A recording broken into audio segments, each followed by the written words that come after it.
Hi there! You're about to listen to a vintage episode of the Under the Microscope podcast. While the content is still as relevant and as interesting as when it was recorded, our webpage has changed. You can now find us at thesciencetalk.com/real-scientist-nano.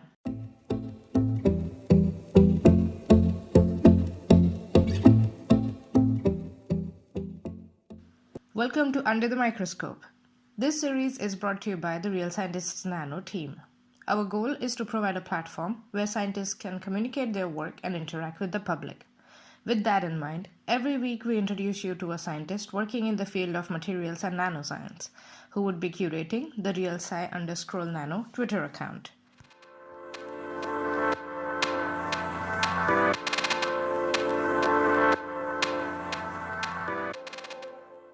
Hi everyone, today we have with us Marjorie Ladd Parada, who is a researcher at Stockholm University in Sweden.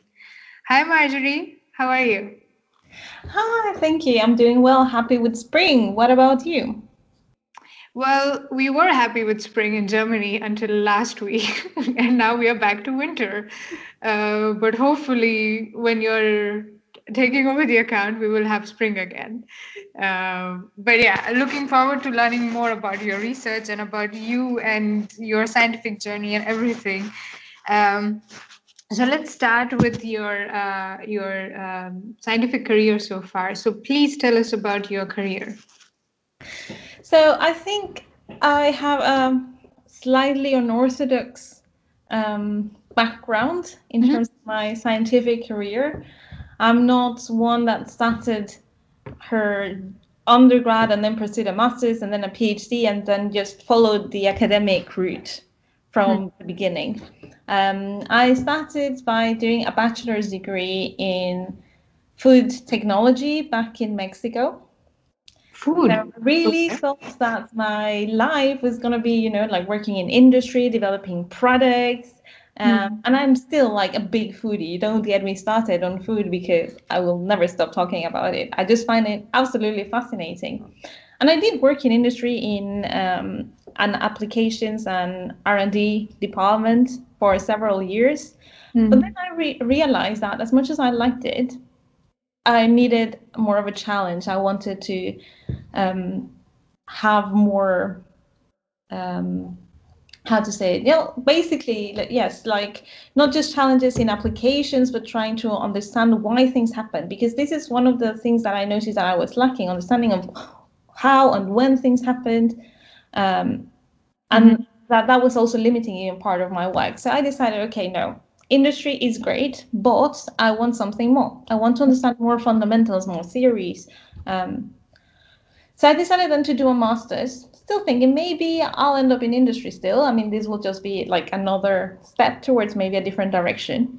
So I did a master's in the UK, Leeds University. And once I started doing my master's, all of a sudden the world of academia came knocking and said, look, we're really cool actually, and I'm gonna like it. So I was like, maybe. You are cool. This does sound really cool actually. And so I looked for PhD opportunities within England.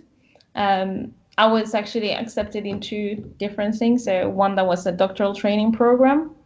And then finally the PhD position that I accepted that was also in Leeds and had to do with cocoa butter, so the fat in chocolate and its crystallization and how it was impacted by different processing techniques. Yeah, so temperature and pressure. Wow. So this was in collaboration still with industry. So you see, like I was still not living it. It was like I still like it. Food is so cool and nice. I Still kept holding on to it somehow. I guess we like giving something that seems normal to us, right? And with this, I actually started my route into the world of X-rays, which I had never used before. I mean, my only reference about X-rays in structural studies was about the DNA.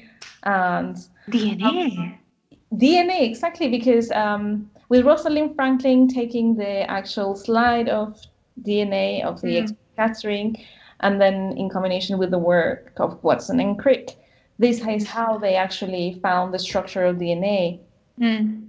this Right. helix. So actually, X-rays are very important. Like have been key in understanding the structure of life, for example. True. Um, so I found it fascinating, but of course, I did not study physics or like basic chemistry. Like my studies were applied science, basically. So it Mm. was quite of a challenge. But then I was like, okay, X-ray sounds so amazing, and I do want to stay in academia. Like I left on the side industry, Mm. at least for now. And so I looked for a postdoc, and I was like, oh, what can I find? Like, what suits, yeah, my interests and my capabilities? And Right. I saw this postdoc opportunity here in Sweden that they Mhm. said, oh, if you want to work with amorphous ices under supercooled conditions that have been obtained by pressurizing ice and understanding water in supercooled conditions and using X-rays and traveling, and I was like, oh, this sounds amazing. Yes. Exactly. This is what I want. But you can see from the description, they basically said, we want a physics student for this. And I was like, oh no, should I not? Should I not? Mm. Mm. Most of the people I knew were just telling me, well, you can apply, but you probably won't get it because, I mean, they want a physics student. I was like, this is so sad. Until I got the best advice. And they were just like, you know what? I know it sounds like you're not the profile, you don't have the profile they're looking for, but you're interested and you know why. So, what I recommend you to do is write to the PIs, so the Mhm. investigator, and tell them who you are, why you're interested, why you think you might be good for the position, Mhm. and ask them if it's worth applying so that you don't waste their time and your time in filling in this very long application form and writing stuff. Right. And so I did. And they replied immediately and they were just like, okay, please already give us your referees and fill in the application form. But already when they asked for the referees, I knew that there was some interest from their part. And so Absolutely. yes, I was super excited. So I applied. Huh. Um, and actually, on the date that the application closed, I Mhm. immediately got an email of, when can you come for an interview? I was just like dying. I was like, no, this can't be happening. I was like, okay, Right. I still probably won't get it. I'm not a No. fit. No. Like, I should still go. I mean, they're going to pay like for me to go to Stockholm. I mean, which is prices. So I'm not gonna complain. I'm gonna go. Absolutely. Yeah. So they asked me to come here at 9, and I arrived, and then it was just a full day of like talking to different people from the group. I even had lunch with them. They Mhm. invited me for dinner so that they could know me in a more social context to see if Right. I really fit with the team. But Mm. actually, before the dinner, like after lunch, they had the meeting, and after the meeting, the PI went into the room and he said, "Well, we want you." That's amazing. Yes, I literally was completely shocked and I could not say anything. I just stared at him blankly like an idiot for like a few minutes, and he was worried. Like, is it okay? I know it's surprising, but I mean, if you don't want to, you don't have to. But I would really like you to work for. And I was like, no, sorry, I just can't believe it. It's just like this is like my dream position, and I'm getting it. This Right. is amazing. Right. Yes, and then they invited me the next week after that to Mhm. join them to a trip to Korea to this X-ray facility so that I could start getting involved with the project. I mean, Wow. of course, I knew that I had to ask my supervisor if it was okay for me to just up and leave for 2 weeks. Um, Mm. and yeah, so the following week, I traveled with the team to Korea, completely jet lagged, not knowing these people, spending over 12 hours a day with them. Mm. And then I went back to Leeds, and 2 days later I graduated. Oh no, 2 days later I went to a conference in Sweden, and then I went back, graduated, and went back to Mexico for Christmas holidays. And that's how I got here.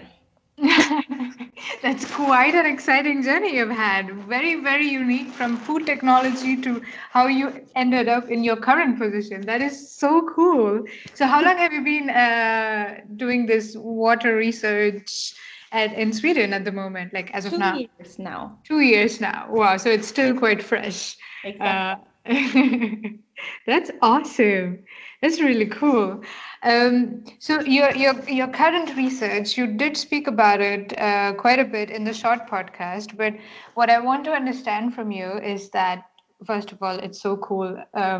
Every time I say cool, there is the bad pun that is like, but your current research that you're doing right now, where does it fit in this big picture of materials or nanoscience? Okay, so in terms of nanoscience, thinking that we're looking at the nanostructures, Hmm. literally that's the only thing that I look at, the nanostructures within water, either as liquid water or in Mm-hmm. terms of what we know as amorphous ices. Now, Mm-hmm. you might be wondering by now what these amorphous ices are, because I've talked about supercool water is the water that's liquid and it's at temperatures below 0 degrees. But Right. amorphous ices are actually the most, I would say, yeah, the ice that you will find most often in the universe, not in planet Earth, but in the universe.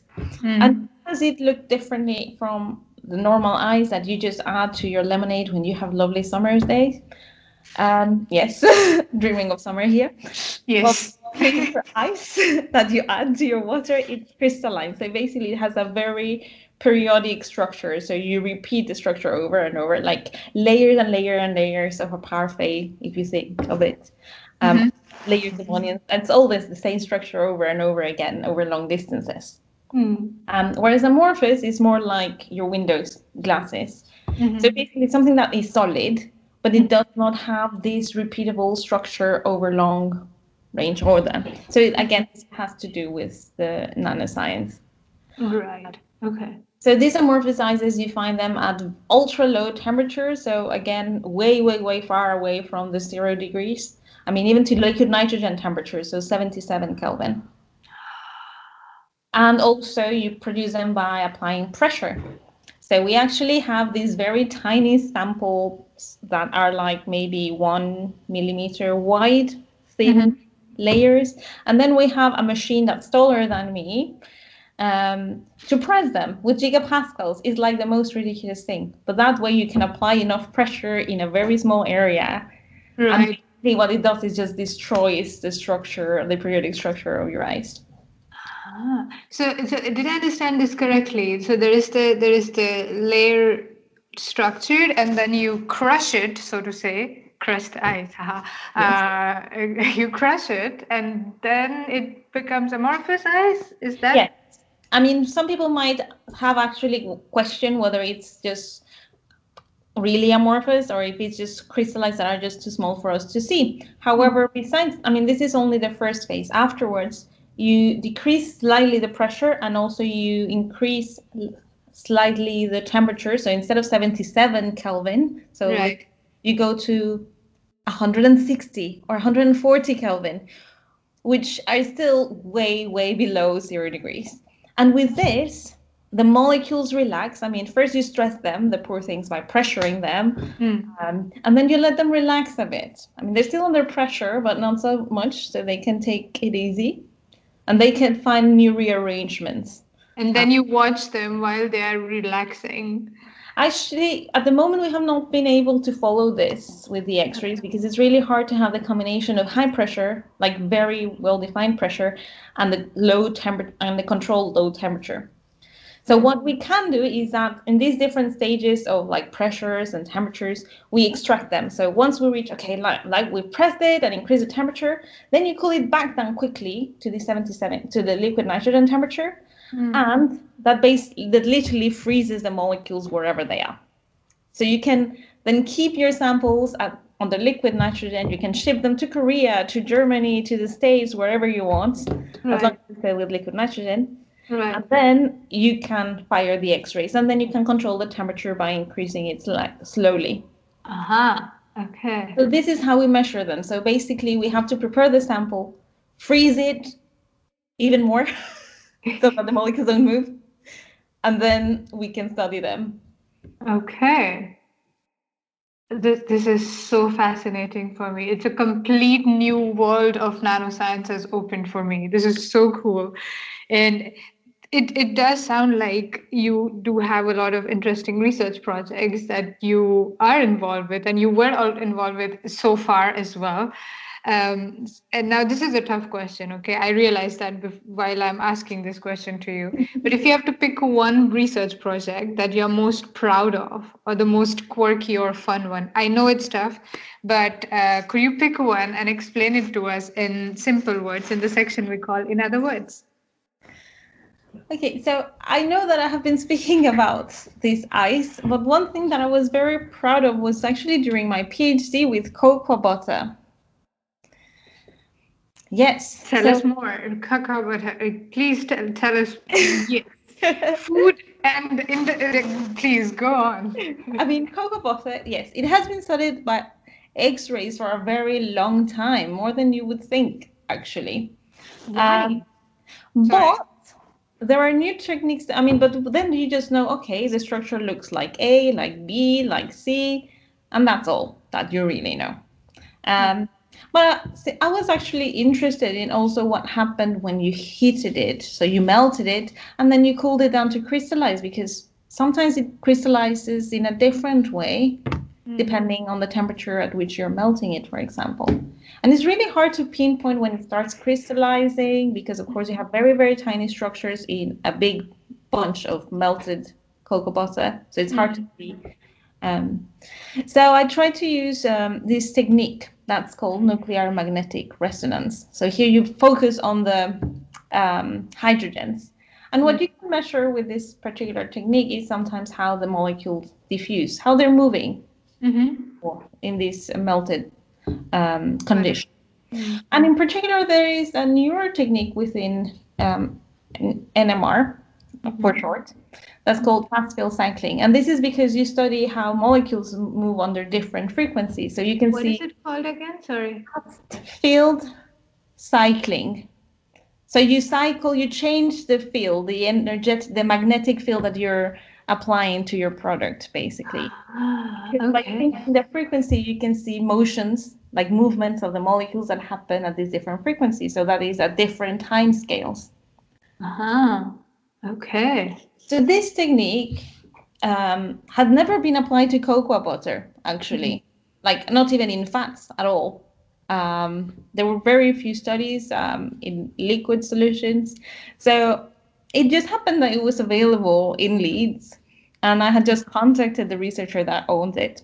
So I was like, why don't we do this? And he was like, yeah, I mean, if you want to and you have time, well, just go for it. And again, it was something that I really had to understand how it worked on my own, because I had no idea about this nuclear magnetic resonance. I mean, the closest to magnetic resonance is the things that they do, in medicine to see at your knees, at your brain, and so on. But I was like, okay, but what about this thing? So I had to learn by myself a lot of the background behind this technique. So that was actually quite hard. As I said, I do not come from physics background, so I really needed to go back to the books and like finding YouTube videos about how it works. And then I was so surprised because I really got interesting results. We noticed that this technique was very sensitive to when crystallization started. You could see how the motions changed as the temperature changed. How the molecules got faster and a little bit slower and even more slow as they started to crystallize. And it was the one where I got my first two papers published of my PhD. I thought it would be X-rays because I was using X-rays heavily. I was like, this is where I'm going. And then all of a sudden, it was this technique that I used as a side thing and that had never been reported in fats. So yes. Wow. That's really cool. That really sounds super cool. And I can understand why you picked this as one of the projects. Let's put it this way, that you're most proud of. I'm sure you're proud of all most of your projects. So, but yeah, no, this sounds really cool. Awesome. So, Marjorie, what I also want to understand from you, I mean, you clearly love the research part of being a scientist, but what else do you like about being a scientist? One of the things I like about being a scientist is that you really don't have like a structure time. I mean, this can be hard if because then I guess it could be very easy to just laze around. But it's not like I'm expected you have to be here at 8 and then you have to leave at this time. Like, no. We need research. This is the objective. We need to get it done. Mm. And then you time manage basically. So Right. I mean, of course, there are times when you just have to keep going no matter what happens. But others, you know that okay, I instead of like working 9 to 5, the day is beautiful. I'm just going to take a long walk and then I'm going to come back and maybe I stay for an hour longer, but that's fine. Mm. Uh, Right. Flexible hours. Yeah. yes, very flexible hours depending on what you're doing. I find it but it's always a challenge, of course, because you have to understand things, how to make things work. So it really develops your creativity, which is something I think not many people outside of science realize that actually science is one of the most creative um, Fields. things you can do for a living. You Right. always have to solve problems and think outside the box to understand or know which experiment you're going to do. So this is something that really pushes your creativity. And actually, another part, and I know that not all scientists wouldn't necessarily get involved with it, is the science communication part. I think it's incredibly important that we not only tell about our science to fellow scientists, but Mm. also to the world. And this part is amazing. I mean, building this connection with people that are not from an academic background or to potential budding scientists, that's always good. It's really Mm. amazing. So I've had the opportunity of being involved with some talks, popular science talks, and it's really nice because then sometimes you get questions that you would have never thought as a science, like because you're so focused in your work that you do not see around it. Right. So Right. this part I really really enjoy as well. Right. Right. Okay. All right. Yeah. These everything that you mentioned, it makes complete sense. I mean, totally. I can understand. I can relate to that. Flexible hours, being able to solve uh, not challenges, but yeah, kind of challenges or mysteries, so to say, in the most creative way possible, and also science communication. That's definitely interesting. And again, I'm glad we have scientists like you who are active researchers who also enjoy science communication and are involved in science communication. That's always good. Um, what I also want to understand from you, Marjorie, is um, what advice would you give? Now, there are two ways you can answer it. The first could be that go back in time, and what advice would you give yourself if you were starting out your science journey? Or the second option is, of course, what advice would you give to the scientists who are starting out now, like the budding scientists that you mentioned? Well, as for myself, sometimes I think that I want to tell myself that maybe I should study some pure science or at least chemical physics, to help me with my work. But then again, I did enjoy my time in industry and I love understanding food processing and the chemical changes that happen in food. So I do not regret it. But yeah, maybe I would say like study on the side a little bit more on these things. Um, but yeah, I mean, this is now because I know what I'm doing at the moment. However, what I think has driven me and has led me to where I am now is the fact that, yes, despite of this, my not having the perfect background, you could say, or the expected background, Mm. was that fact that I actually dared to do it. So it's super scary, I think, to do something that's outside your area of expertise, you're Absolutely. really good at. Um, Right. so, like that bit, I would tell to budding scientists, like, don't be afraid to try something that is outside the area where you have shined before, because you Mhm. might find something super exciting and where you can develop and grow. Uh, Mhm. so yes, don't limit yourself, basically. Uh, Mm. even when people tell you like, you won't get it, if you really want it, go for it. I mean, as they say, you already have a no as an answer if you don't try. Whereas if you try, there is a possibility.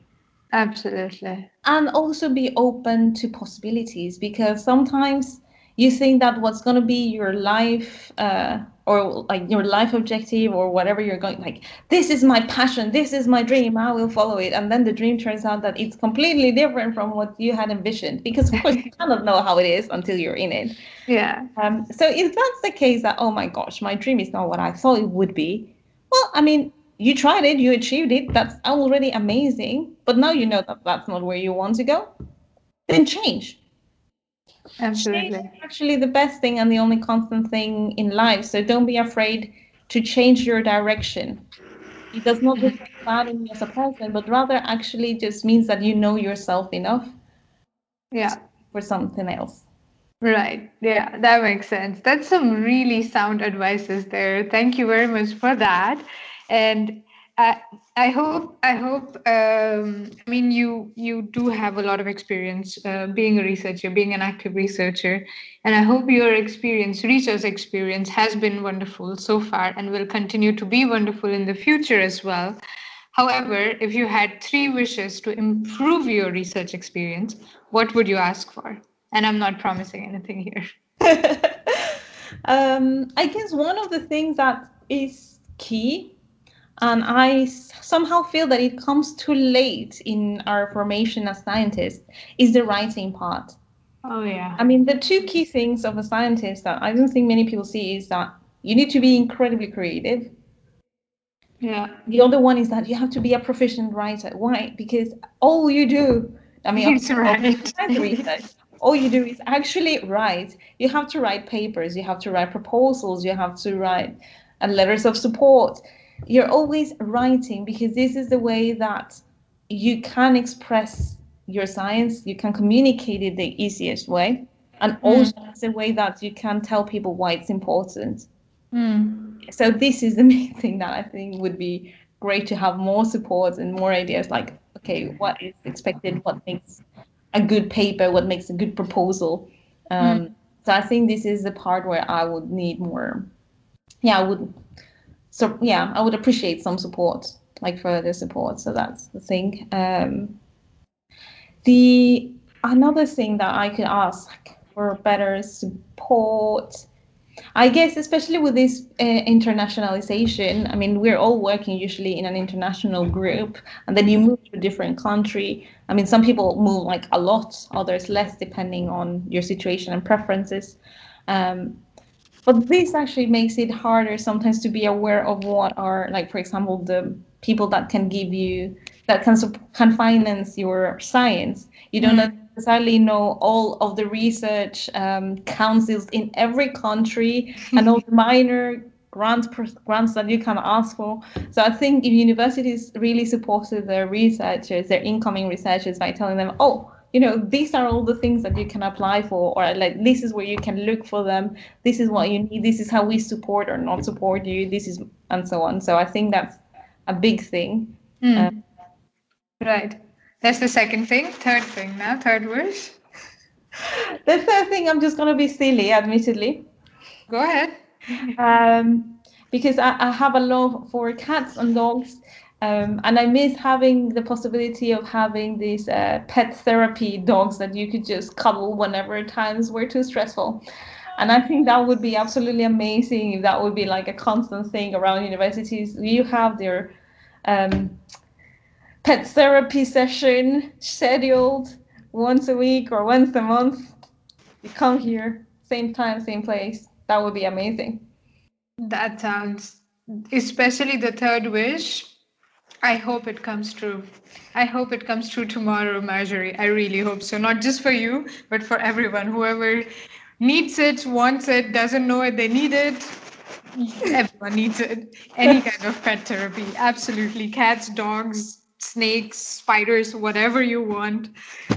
Yes, absolutely. But no, also the first two points the first two wishes that you mentioned with the writing, and this traveling scientists and knowing where to get the grants and like the funding agencies and all of that. I think that's also very, very important, um, and often not talked about. It's just assumed that you know how to write. It's just assumed that you know where to ask for money. or where to go when you are stressed. So so thank you for highlighting that. I hope it does come true. All three wishes do come Thank true you. for you. This has been wonderful, Marjorie. But before I let you go, I have one last question for you.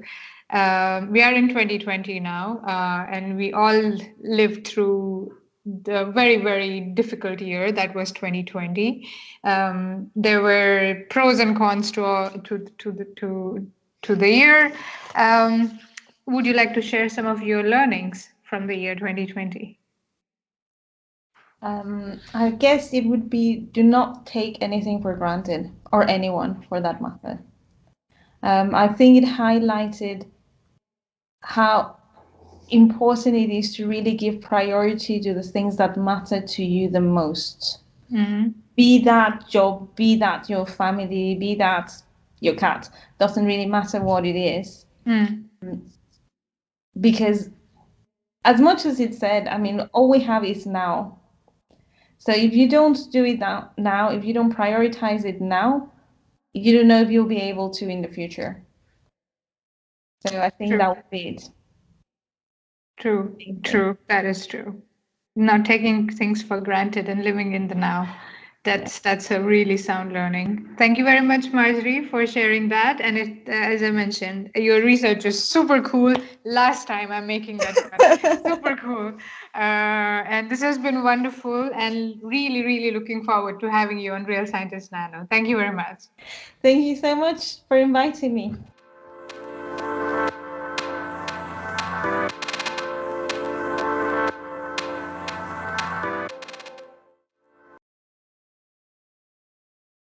Thank you for listening.